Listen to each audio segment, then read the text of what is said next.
In our digital world, companies are pretty much constantly under attack. It's just a relentless storm of digital noise. So how in the world do security experts make any sense of that chaos to find the real threats?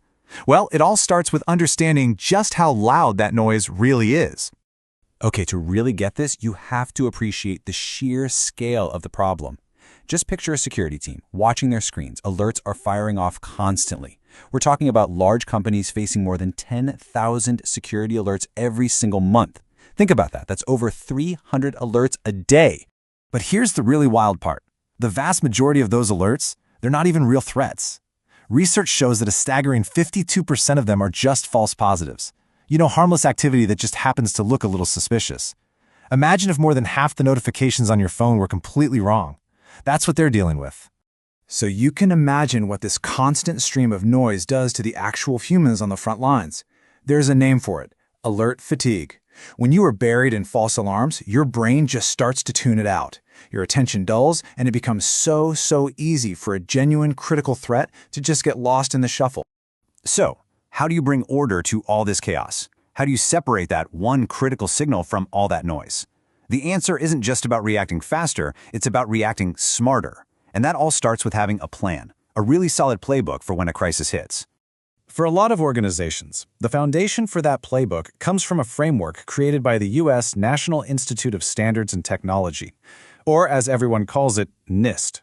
They've put together this incredibly detailed guide that lays out a whole life cycle for responding to cyber incidents. It's pretty much the gold standard. And this right here, this visual, it just nails the core idea.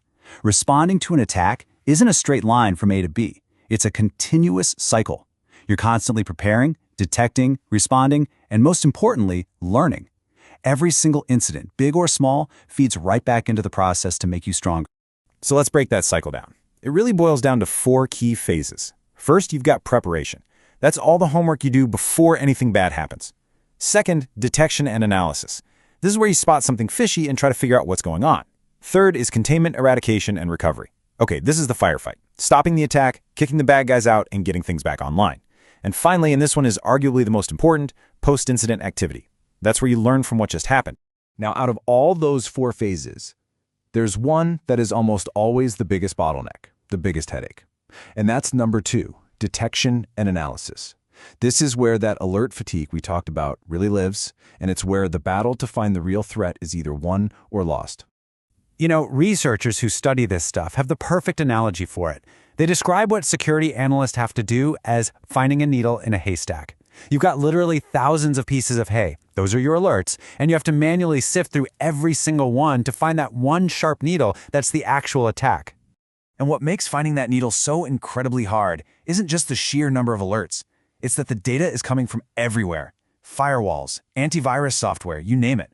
We're talking dozens of different security tools that don't talk to each other. So each alert is like this isolated, single puzzle piece with no context, which makes seeing the bigger picture of a clever multi-step attack, well, nearly impossible. So how do you solve this haystack problem? Well, the key is this concept called alert correlation. The idea is to stop looking at each piece of hay one by one. Instead, you use technology that can automatically see the relationships between them, that can connect the dots from all those different tools to actually piece together the attacker's story. Okay, so that's the goal. But how are modern security teams actually getting better at connecting those dots? Well, they're moving away from just manually digging through alerts and are starting to use this really powerful combination of smart tools and strategic frameworks. We're seeing this massive shift happening in the industry. The old way of doing things relied on these super rigid, predefined rules. If an alert matched a known signature of an old attack, it got flagged. The problem? That approach is totally blind to new or evolving threats. The new approach uses AI to understand the behavior behind the alerts, and then uses frameworks to map that behavior to known attacker playbooks. All right, let's break that down. First, the AI part. The new systems can understand the semantic meaning of an alert, not just certain keywords. So the AI can tell that an alert about a malicious file download from one tool and another alert about an unrecognized program from a different tool are basically 2 people screaming about the same fire. And by automatically grouping all those duplicates, it can cut down the noise for analysts by over 90%. But look, cutting down the noise is only half the battle. To really get what's happening, you need a shared vocabulary. You need a common language to describe what the attackers are actually doing so everyone's on the same page. And that is exactly where the MITRE ATTN framework comes in. The best way to think about it is like an encyclopedia of bad guy behaviors. It's this massive, globally used knowledge base that documents all the different tactics, techniques, and procedures, or TTPs, that attackers use out in the real world. And here's how it works. It breaks down any potential action into 3 levels. First is the tactic. That's the attacker's why, their high-level goal, like getting initial access to your network. Then there's the technique, that's how they do it, for example, through phishing.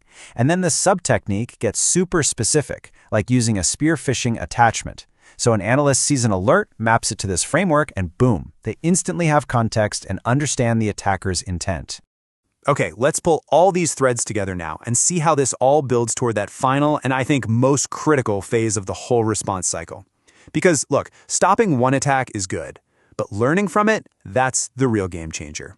And that brings us right back to our NIST life cycle because it just captures this idea so perfectly. The ultimate goal here isn't just to survive an attack. It's to come out of it stronger and more resilient than you were before.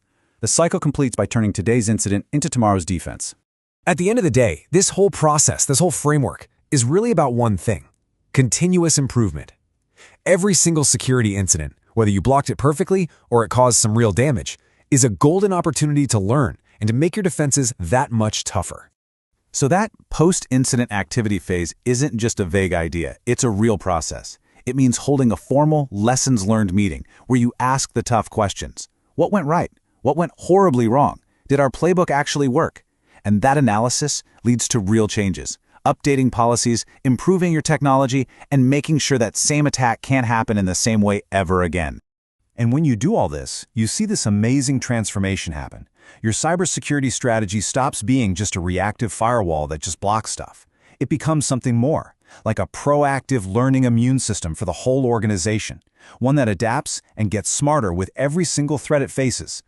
Which kind of leaves us with this one big lingering question, right? As attackers get smarter and as AI gets built into both offense and defense, that fundamental challenge of finding the signal in the noise is only going to get more complex, making sure this cycle of learning and adapting never ever stops.